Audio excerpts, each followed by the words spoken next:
Hello, friends, and good morning. Welcome back to another episode of Rush Duel News of the Week. Not been a very big week this week. Not many cards to show off this week, but there's still some. And there's not that many, but it's alright. It's okay. As you already know, we go from last Saturday to this Saturday, excluding tonight's card, but that's okay because we're going to cover it next week. And start off with, we've got Koi of the Frozen Flower, or Koi of Winter Wonder. Level 3 water fish effect monster. Attack 1100, defense 200. Requirement: send all monsters you control to the graveyard. Effect: draw one card, but after you activate this effect, you cannot normal or special summon monsters until the end of the turn, except for Celestial Warrior, Warrior, or Fairy monsters. It's an interesting card. It's meant to be something for the Sugetsu family, but I think it's a representation card for Maguro. I think with the Sugetsu cards, with Gakuto's cards, I think they're doing a couple of cards to represent other members of his family. This is obviously just meant to represent Maguro. It's alright, it's okay. I think if Maguro's cards got printed, I think it would have synergy with those. But until those are printed, we'll never know. I still like it. The artwork, beautiful.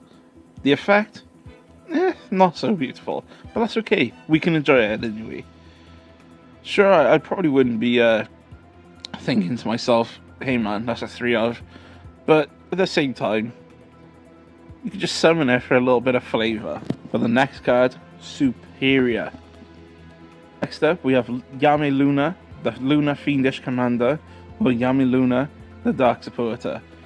Level 8 Dark Warrior effect monster, attack 2500, defense 2500. If you control Fiendish Commander Yami Ruler, you can special summon this card from your hand to your field face up. Requirement: change the battle position of a face up monster you control. Effect: choose one Fiendish Commander Yami Ruler you control. The monster gains 500 attack and its attack is fierce. This, I'm sure someone will disagree with me. I'm sure someone will absolutely disagree with me on this. This card is an instant 3 of. I know the deck's filled to the brim with level 8 monsters, but this ups the level of it. It's an easy special summon. Chances are, in your Yamarula deck anyway, you're going to have 3 copies of Yamarula. So she's easily special summoned. Not only that, changing his battle position is what he's all about still. And his effect will lock the opponent. And because of his locking effect, it basically locks him out of more than just, the tribute summon for whatever monster. It locks him out of their fusions potentially too. It's terrific. I don't think you care too much I don't think you care as much about the attacks piercing and the extra 500 attack, but it is nice. And also, she looks very cool, I find it interesting in the Fiendish Commander deck as well, how the men are sort of zombies, but the women are looking alive. Next up, Seinen, the Combustion Commander. Level 4 Fire Warrior effect monster, attack 1000, defense 1200. Requirements: if you control no other monsters. Effect: choose one level 8 Fire or Dark Warrior monster in your graveyard and add it to the hand. Also, during this turn, you cannot attack with monsters with 1900 or less defense. It's decent. It's a good card. It's a good card when you're in a pinch. Like, as long as you have a way to use its effect and then summon the monster you've just retrieved, it's really good. I don't want to see it all the time, but it's still good. I think it's better in Utopia Baseball deck. For the penultimate card, and probably my favourite of the week, 7 Shift. Normal spell card. Requirement: send one card from your hand to the graveyard. Effect: special summon one level 7 or lower effect monster from your hand to your field face up. Effect: what a great effect. It really speeds things up in a lot of decks that play level 7 monsters. The artwork, I love it. I love it so much. I primarily play dragons anyway. I will literally play Luke dragons only. And I have all the decks in the game, but Loot Dragons are like there for me. They're like the heart and soul for me.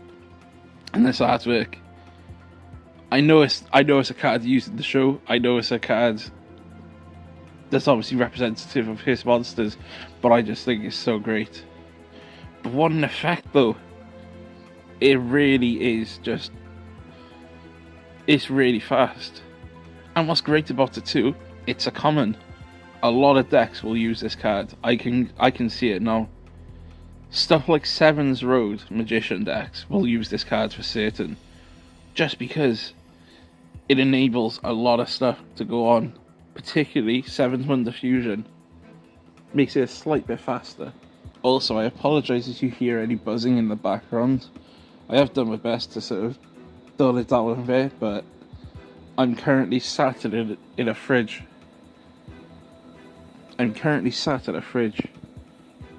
So it's a bit tricky. And now the final card, and probably my least favourite of the week, to be honest. Obsidian Magical Soldier. Level 7 Dark Spellcaster Effect Monster. Attack 2500, Defense 1400. Requirement none, continuous effect. This card gains 100 attack times the number of spell cards in your graveyard. If there are 5 or more spell cards in your graveyard. Also, this card gains 500 attack. It's alright. It's another target for some of the Dark Magician cards. Being a level 7 Dark Spellcaster with 2500 attack. It works well as like an alternate target. Will we see a level 6 Dark Spellcaster with 2000 attack? Potentially. I don't know. It's one of those cards, I think, where I need to see more than just this, I think, to really make up my mind about whether or not I would want it as like a 3 of or a 2 of. But right now I am probably leaning to a 3 of just because it's another target, and it means that a lot of the Dark Magician support cards don't go to waste, because obviously you can only have one copy of Dark Magician. But we'll see. Anyway, like I said, short week this week, nothing much going on, but hey man, can't have a big week every week. Next week might be interesting, we'll see. Anyway guys, take care. If you ever want to learn, just remember the place is 777.